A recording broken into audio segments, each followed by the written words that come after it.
Greg Louganis smashed his head on the board during the springboard diving competition at Seoul, many thought that his Olympic dream was over.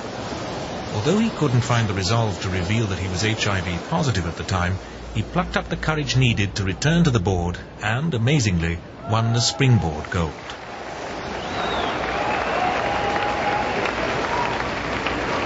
He returned a week later for the platform event and found himself locked in battle against 14-year-old Xiong Ni from China.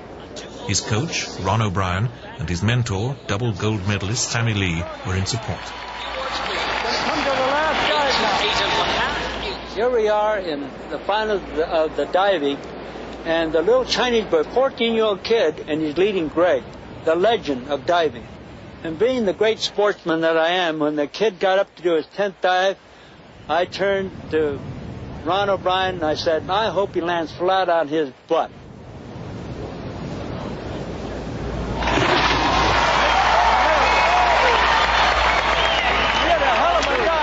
In spite of his inexperience, Xiong Ni performed a near-perfect dive.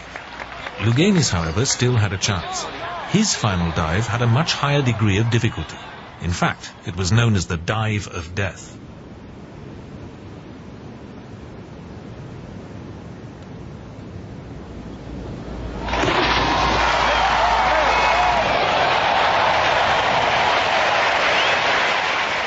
To the delight of Sammy Lee, Louganis' scores gave him the gold by just over 1 point. But he actually broke down and cried.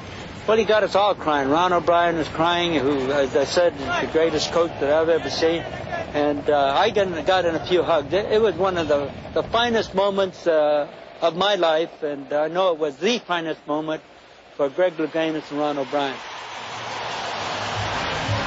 With his victory, Louganis had become the first man to retain the Olympic title in both the springboard and platform diving events.